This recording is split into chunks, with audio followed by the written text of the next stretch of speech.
Shalom teman-teman, selamat pagi. Selamat bergabung dalam Bahana Morning Devotion pagi hari ini. Mari sebelum kita memulai semua aktivitas kita pada pagi hari ini, kita akan mengisi hati dan pikiran kita dengan firman Tuhan. Ayat kita pagi hari ini terambil dari 1 Samuel 12 ayat 20 yang berbunyi demikian. Dan berkatalah Samuel kepada bangsa itu, "Jangan takut, memang kamu telah melakukan segala kejahatan ini. Tetapi janganlah berhenti mengikuti Tuhan, melainkan beribadahlah kepada Tuhan dengan segenap hatimu." Renungan pagi ini bukan tentang hyper grace atau kasih karunia yang berlebihan. Ayat firman Tuhan pagi ini tidak mendukung alasan kita tetap melakukan dosa meskipun Tuhan adalah Allah yang Maha Pengampun. Dalam 1 Yohanes 1 ayat 9, Yohanes sendiri memang mengatakan bahwa jika kita mengaku dosa kita, maka Ia adalah setia dan adil, sehingga Ia akan mengampuni segala dosa kita dan menyucikan kita dari segala kejahatan. Juga Tuhan Yesus sendiri mengajarkan kita untuk mengampuni, karena Dia adalah teladan kita yang terbaik. Dia mengajarkan kita untuk mengampuni 70 kali 7 kali, yang bermakna secara sempurna dan tanpa batas. Namun ayat ini tidak mendukung pembenaran untuk tetap melakukan dosa terhadap Allah.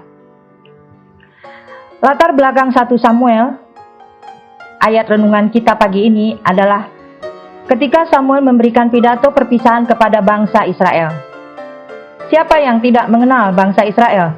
Bangsa umat pilihan Allah yang tegar tengkuk, alias degil, dan bebal seperti keledai yang terus-menerus jatuh ke dalam dosa yang sama. Bangsa Israel pada saat itu melihat bangsa-bangsa lain di sekitarnya yang memiliki raja, sehingga mereka pun ingin memiliki seorang raja. Apa salah atau dosa meminta seorang pemimpin? Mengapa menurut Samuel bangsa Israel telah melakukan kejahatan dengan meminta seorang raja? Karena pada saat itu bangsa Israel dipimpin langsung oleh Tuhan sendiri melalui utusan-utusannya, seperti Musa, Yosua, dan Samuel sendiri. Orang Israel sejak masa Musa adalah bangsa yang menganut pemerintahan teokrasi, di mana Allah sendiri yang memimpin bangsa itu dengan mengutus wakilnya. Jadi dengan meminta seorang raja secara tidak langsung, bangsa Israel menunjukkan bahwa mereka tidak mau lagi dipimpin oleh Allah melalui Samuel. Mereka tidak mau lagi mengikuti prinsip-prinsip ilahi yang diberikan oleh Allah melalui hambanya. Mereka secara tidak langsung menolak Allah. Melalui renungan pagi hari ini dan kisah bangsa Israel, kita bisa melihat beberapa hal. Pertama, menggantikan Allah dengan hal atau orang lain sebagai penguasa dalam kehidupan kita adalah suatu kejahatan di hadapan Tuhan. Apapun hal itu, baik berupa materi, monetary, pasangan hidup, pekerjaan, pelayanan, dan bahkan diri kita sendiri. Ketika kita menggantikan pemimpin agung kita dengan raja dunia ini, kita berdosa terhadap Tuhan dan melakukan kejahatan di mata Tuhan, karena kita tidak mau lagi menerima pimpinan Tuhan. Hal yang kedua, dalam ayat ini menunjukkan pertobatan. Tuhan mengampuni kita jika kita mengaku dosa kita kepadanya. Dalam ayat sebelumnya, ketika Allah marah mendatangkan badai atas bangsa Israel karena mereka meminta raja, berkatalah seluruh bangsa itu kepada Samuel, "Berdoalah untuk hamba-hambamu ini kepada Tuhan Allahmu, supaya jangan kami mati, sebab dengan meminta raja bagi kami menambah dosa kami dengan kejahatan ini." Ketika kita tahu dan menyadari kita telah melakukan hal yang jahat terhadap Tuhan, datang kepadanya, berdoa dan minta ampun. Tidak masalah jika dosa atau kejahatan itu telah kita lakukan yang ke-1001 kali.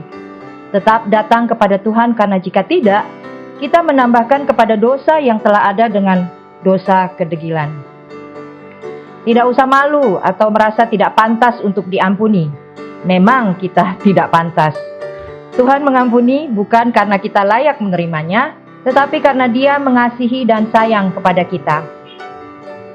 Dia tidak membuang kita karena karakter alaminya, Maha Kasih dan Maha Pengampun. Dia mengampuni kita karena kasih karunia-Nya. Setiap kali kita bersalah kepadanya, datang. Dia tidak akan menolak kita, malah akan mengampuni kita dan menyucikan kita kembali. Yang terakhir, janganlah berhenti mengikuti Tuhan, melainkan beribadahlah kepada Tuhan dengan segenap hatimu. Jangan berhenti mengikut Tuhan, tetap beribadah kepadanya dengan segenap hati. Karena sifat Tuhan bukan hanya Maha Kasih dan Maha Pengampun, tetapi Dia juga Maha Kudus. Kita bisa memilih untuk tidak berdosa terhadap Tuhan. Tetapi jika kita ternyata memilih untuk berdosa terhadap-Nya, Dia memberi solusi, yaitu bertobat dan datang kepadanya. Setelah itu, jangan berhenti ikut Dia dan taat kembali kepadanya. Jangan menjauhi ibadah, baik secara berjemaah maupun secara pribadi. Tinggalkan dosa itu, karena Tuhan kita kudus dan membenci dosa. Mari kita terus mengingat akan kasih dan kemurahan Allah, tetapi juga kekudusannya dan kebenciannya atas dosa, supaya kita bisa hidup taat dan benar di hadapannya, serta menyenangkan hatinya. Kiranya damai sejahtera Allah yang melampaui segala akal akan memelihara hati dan pikiran kita di dalam Kristus Yesus Tuhan kita. Amin. Mari kita berdoa. Bapa, terima kasih untuk firman-Mu. Terima kasih untuk Engkau telah mengingatkan kami bagaimana Engkau Allah yang penuh kasih, Allah yang Maha Pengampun, Engkau juga Allah yang kudus. Oleh sebab itu Tuhan, ketika kami mendapatkan kesempatan untuk memilih melakukan hal yang menyakiti hati Engkau, ampuni kami, tolong kami untuk memilih yang benar, di mana kami boleh menyucikan diri kami, menguduskan hati kami dan pikiran kami, dan melakukan hal-hal yang menyenangkan hati Engkau. Pimpin kami sepanjang hari ini Tuhan, dalam kegiatan kami, dalam kehidupan kami, supaya kami sungguh-sungguh boleh memuliakan Engkau dalam setiap perkataan, tindakan, bahkan pikiran kami.